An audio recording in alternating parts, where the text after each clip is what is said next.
आदाब, नमस्कार, अस्सलाम वालेकुम नाजरीन। पल पल न्यूज़ के न्यूज़ रूम से मैं हूं आपके साथ नदीम अकरम। कानपुर खबरों का अड्डा बन चुका है क्योंकि एक बार फिर से कानपुर सुर्खियों में है, क्योंकि मीडिया में कुछ दिनों तक लगातार अलीगढ़ पर लेकर के बहस चलती रही और भक्तों ने खूब जम करके जश्न मनाया और जितनी भी नीचता थी वो सोशल मीडिया पर उन्होंने दिखाने में कोई गुरेज नहीं की और मुसलमानों को नीचा दिखाने के लिए ना जाने किन किन शब्दों का इस्तेमाल नहीं किया गया। पर अलीगढ़ पर ताली बजाने वाले भक्त अब कानपुर पर छाती पीट रहे हैं क्योंकि उनकी भक्तों की दीदी शालिनी यादव उर्फ अब फिजा हो गई हैं। उन्होंने एक मुस्लिम युवक से शादी कर ली है और जब शादी कर ली है तो बजरंग दल का ना आना हो, ऐसा हो ही नहीं सकता। छाती पीटने के लिए थाने पहुंचा बजरंग दल किस तरीके से शब्दों का इस्तेमाल कर रहा है और मुस्लिम लड़कियों के लिए धमकी दे रहा है खुद पुलिस अधिकारी के सामने खड़े होकर के।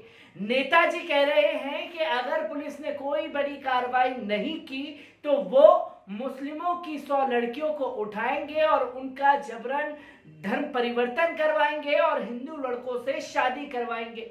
क्या कुछ कहते हैं नेताजी इस वीडियो में, एक बार इस पर नजर डाल लीजिए। हमारा आपसे आग्रह है कि 12 घंटे तक हमारी जो बहन है उसको उसके परिवार को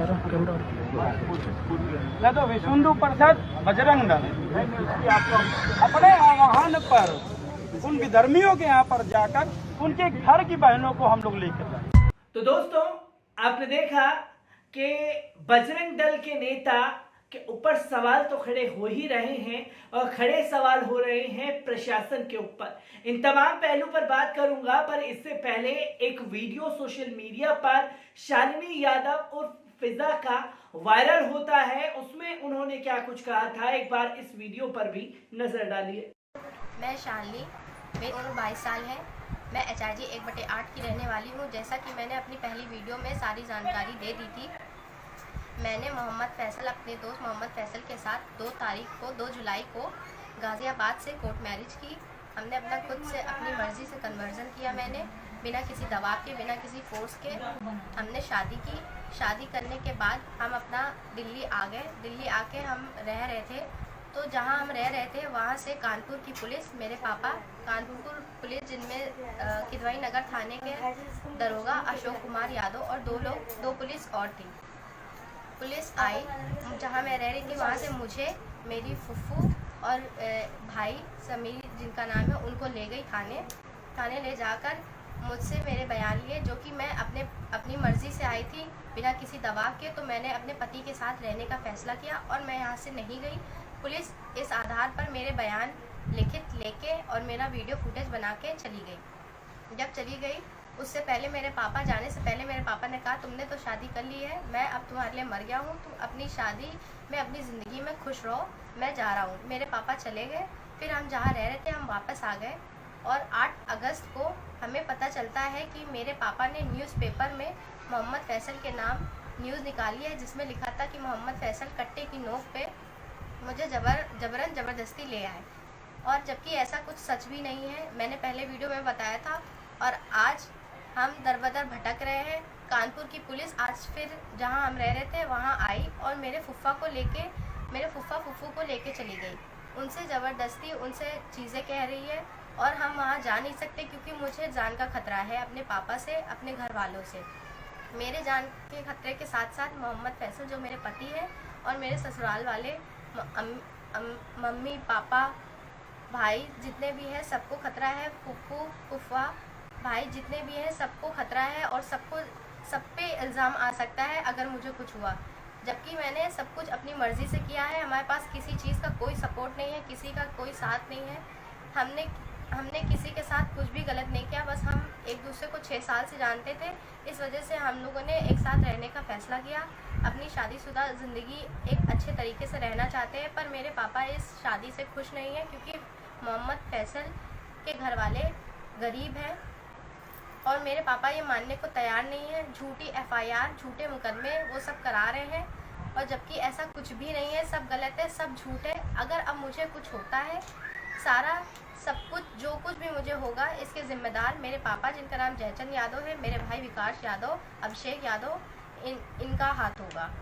और मेरे साथ साथ मेरे पति के ससुराल के घर वालों, हर किसी को खतरा है। अगर मुझे कुछ होता है इन्हें पुलिस उठा के ले जाएगी और बंद करा देगी। मुझे नहीं पता कि मैं क्या करूं क्या ना करूं, हमें कुछ भी नहीं मालूम, मुझे कुछ समझ नहीं आ रहा मैं क्या बोलूं क्या ना बोलूं। पर ये मेरा आखिरी बयान है, मेरी आखिरी वीडियो है। अब अगर मुझे कुछ होता है तो इसके ज़िम्मेदार सिर्फ़ और सिर्फ मेरे घर वाले होंगे। हमारी मदद कीजिए प्लीज़। हम किसी के साथ गलत नहीं करना चाहते, बस हम अपनी शादीशुदा ज़िंदगी जीना चाहते हैं, उसके अलावा हम किसी का गलत नहीं चाहते।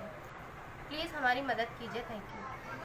तो दोस्तों, आपने देखा कि शालिनी यादव बीते 6 सालों से एक मुस्लिम युवक के संपर्क में थी और उसके बाद उन दोनों ने शादी कर ली। लड़की के ऊपर दबाव बनाने की तमाम तरीके से कोशिश की गई परिवार द्वारा, और जब परिवार से बात नहीं बनी तो बजरंग दल के कार्यकर्ता भी उसमें कूद पड़े, और कूद ही नहीं पड़े बल्कि धमकी भरे शब्दों का इस्तेमाल भी करने लगे।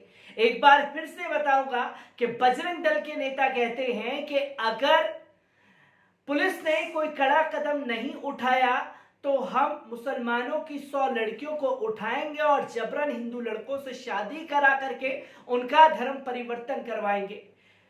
सवाल खड़ा होता है कि आखिरकार इस बजरंग दल के नेता के ऊपर किसका हाथ है, उसकी जांच होनी चाहिए, जिसके दम पर ये इतनी बड़ी बात बोलता हुआ नजर आ रहा है। सवाल नंबर 2 ये खड़ा होता है कि आखिरकार उत्तर प्रदेश पुलिस, जो कानपुर की पुलिस है, वो विकास दुबे पर अपनी पीठ थपथपा रही थी कि उन्होंने अपराधियों को लगाम लगा दिया है, अपराधियों को ठिकाने लगा दिया है, पर ये बजरंग दल का गुंडा खुलेआम धमकी देता है, उसके ऊपर किसी तरह की कोई कार्रवाई नहीं की जाती। सवाल नंबर 3 खड़ा होता है कि आखिरकार उत्तर प्रदेश का महिला आयोग क्या कर रहा है, जहां महिलाओं के साथ आए दिन कई सारी घटनाएं सामने आती रहती हैं, पर उसके बावजूद ये बजरंग दल का नेता खुलेआम धमकी देता है और महिला आयोग इस नेता के ऊपर कोई कार्रवाई की मांग नहीं करता है। क्या ये मान लिया जाए कि इन नेताओं को पुलिस का, प्रशासन का और सरकार में बैठे नुमाइंदों का हाथ है, जिसके दम पर इनकी जुबान चल रही है, और इसी जुबान के चलते चाहे समाज में कितना जहर फैल जाए, चाहे एक दूसरे में मारकाट क्यों ना मच जाए, पर ये सिर्फ राजनीति करेंगे, और राजनीति भी हो तो लव जिहाद के नाम पर किसी को भी बलि का बकरा बना करके पेश करेंगे। और सवाल खड़ा होता है उस दोगली मीडिया के ऊपर भी, जो अलीगढ़ पर छाती पीट पीट करके मुस्लिमों के खिलाफ जहर उगल रहा था, वो कानपुर में शालिनी यादव के केस में पूरी तरीके से चुप्पी साध करके मुस्लिम युवक को ही बलि का बकरा बनाने पर लगा हुआ है। आखिरकार समाज में ये चल क्या रहा है और समाज में किस तरीके का जहर घोला जा रहा है, इन्हीं सब को लेकर के मैं आपके सामने हाजिर होता रहूंगा। तब तक के लिए दीजिए मुझे इजाजत। शुक्रिया।